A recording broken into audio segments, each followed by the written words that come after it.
మనకు తల్లిదండ్రులు మనకు జన్మనిస్తే ఆ జీవితానికి ఒక అర్థాన్ని పరమార్థాన్ని ఇచ్చేది గురువే. అటువంటి గురువుల రుణం తీర్చుకునేందుకు మన దేశంలో తరతరాలుగా ఇస్తున్నటువంటి అత్యంత పవిత్రమైన వేడుకే ఈ గురు పౌర్ణిమ.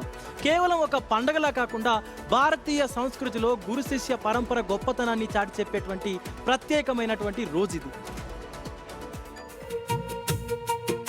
హిందూ పురాణాల ప్రకారం ఆషాఢ మాసంలో వచ్చే పౌర్ణమిని గురు పౌర్ణమిగా జరుపుకుంటారు. దీనికి సుదీర్ఘమైన చారిత్రక ఆధ్యాత్మిక నేపథ్యం ఉంది. తొలి గురువుగా భావించే మహర్షి వేదవ్యాసుడు జన్మించిన రోజునే గురు పౌర్ణమిగా జరుపుకుంటున్నాం.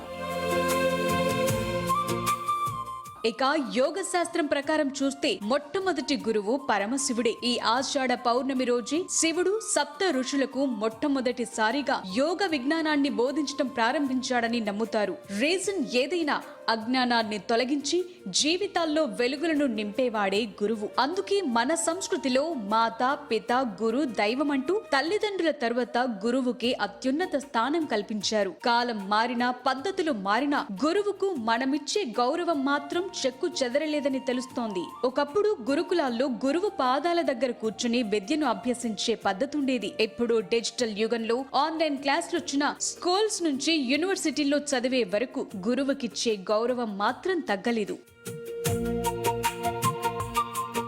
అయితే గురు పూర్ణిమ అంటే ఈ మధ్య ఎక్కువగా ఆధ్యాత్మిక గురువులనే తలుచుకుంటున్నారు. ఏది ఏమైనా మన ఎదుగుదలకు కారణమైన ప్రతి ఒక్కరిని గుర్తు చేసుకుని మనస్ఫూర్తిగా ధన్యవాదాలు తెలియచేసే వేడుక గురు పౌర్ణమి.